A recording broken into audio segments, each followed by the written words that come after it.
मान्यवर, मैं अदम गोंडवी जी की चंद लाइनों से अपनी बात शुरू करना चाहता हूं कि तुम्हारी फाइलों में गांव का मौसम गुलाबी है, तुम्हारी फाइलों में गांव का मौसम गुलाबी है, मगर ये आंकड़े झूठे हैं, ये दावा किताबी है।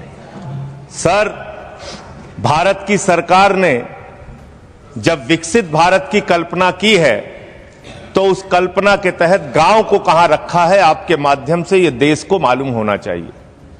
हमारे टोटल बजट का भारत सरकार ने जो पूरा बजट 2026 और 27 के लिए प्रस्तुत किया मान्यवर, उसका मात्र 3.6% बजट ग्रामीण विकास के लिए रखा है।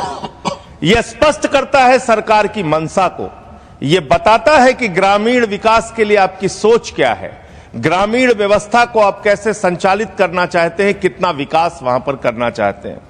मान्यवर, बहुत सारी योजनाएं गांव के विकास के लिए चलाने का दावा सरकार की ओर से किया जाता है। उसमें से एक प्रमुख योजना है जिसका ढिंढोरा भारत की सरकार बार बार पीटती है, जल जीवन मिशन, जल जीवन मिशन, हर घर जल की योजना, हर घर जल की योजना। वो जल जीवन मिशन क्या है मान्यवर, जिसके ऊपर आप लाखों करोड़ रुपए अब तक खर्च कर चुके हैं। गांव गांव में पाइप से पानी पहुंचाने के नाम पे लोगों से आप पैसा लेंगे, वहां की जनता को मीटर लगा के पैसे की वसूली करेंगे, जो व्यवस्था पहले नहीं थी। उसके बाद आपने गांव गांव में सड़कों की खुदाई कर दी। जो ग्रामीण व्यवस्था के अंदर जिला पंचायत से सड़क बनी थी, ग्राम सभा से सड़क बनी थी, जो गांव के विकास के लिए पैसा लगा था, उसको जल जीवन मिशन के तहत सड़कें खोद के, गांव के रास्ते खोद के उसको बर्बाद करने का काम किया गया। तो जल जीवन मिशन जन जीवन को अस्त व्यस्त कर रहा है। एक तो ये उस मिशन की खासियत है जो सरकार को सोचना और जानना चाहिए। दूसरी बात मान्यवर, मेरा तो कहना छोड़ दीजिए, भारतीय जनता पार्टी के एक विधायक है ब्रजेश राजपूत जी, उन्होंने उत्तर प्रदेश के सरकार के मंत्री का घेराव किया। मान्यवर, अरे मान्यवर, देश का सबसे बड़ा राज्य है, उसी राज्य से आप भी आते हैं, हम भी आते हैं, उसी राज्य से आप भी आते हैं, हम भी आते हैं। तो अगर एक भ्रष्टाचार के मामले में कोई जानकारी आपके माध्यम से मैं दे रहा हूं तो जानना चाहिए मान्यवर आपको। मान्यवर, रूरल डेवलपमेंट के नाम पे इस जल जीवन मिशन में गांव गांव में टंकियां बनाई गई।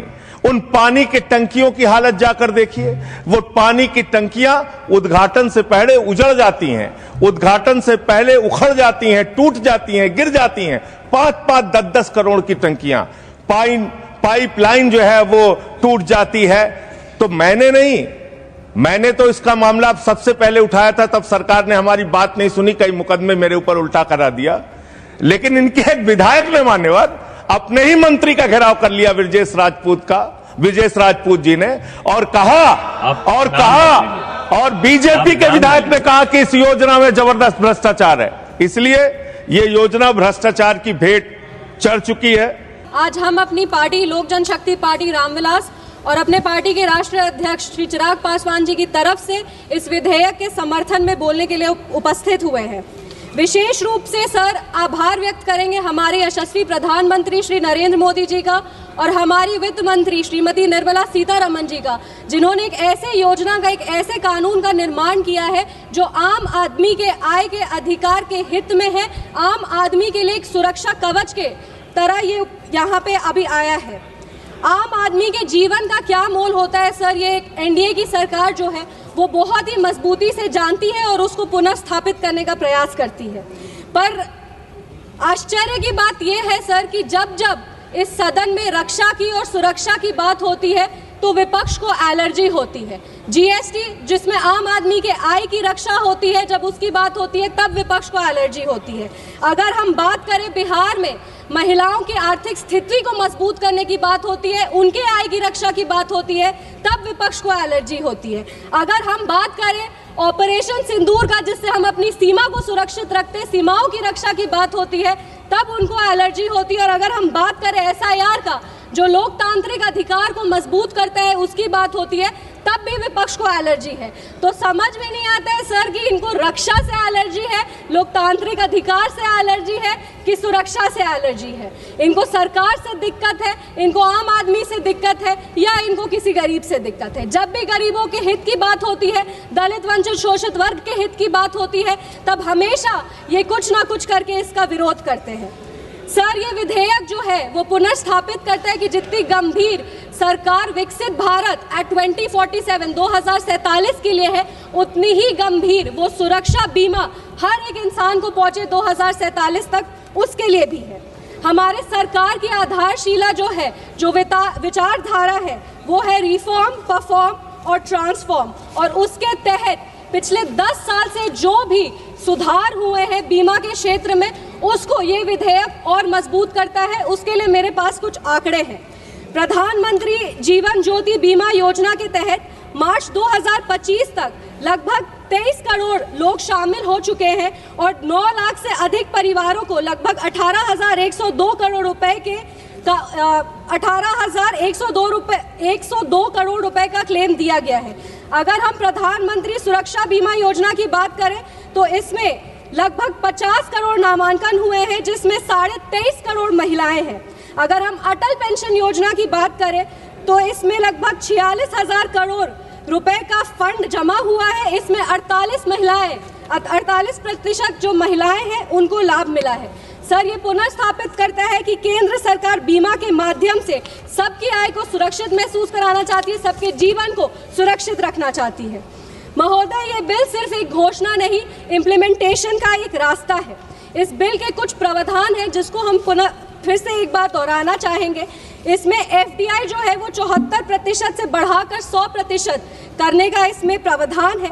इसमें सर, जब FDI को 74% से बढ़ाकर 100% किया जाएगा तो इकोनॉमिक्स में हमेशा इसमें कंपटीशन बढ़ेगी और कंपटीशन के तहत जो कीमतें हैं वो गिरती हैं और कीमत गिरने पर सस्ते प्रीमियम पे बीमा का लाभ आम आदमी को मिल सकेगा। ये आम आदमी के हित में ही इस प्रावधान को रखा गया है।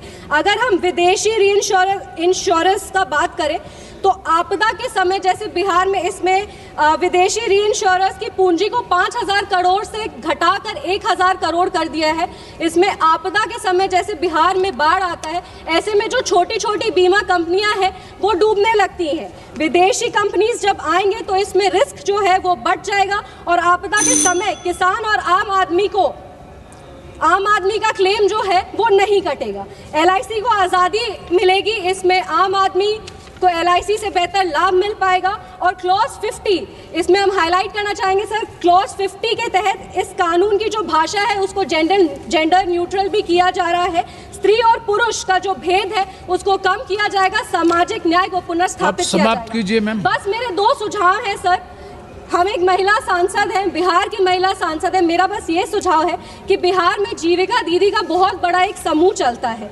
अटल पेंशन योजना के तहत 48% महिलाओं को जो बीमा है उसका लाभ मिलता है। बिहार में जीविका दीदी जैसे समूह जो वो नेटवर्क है उसका इस्तेमाल किया जाए और महिला जो ग्रामीण क्षेत्र में है उनको भी ज़्यादा से ज़्यादा लाभ मिले, ये सुनिश्चित किया जाए।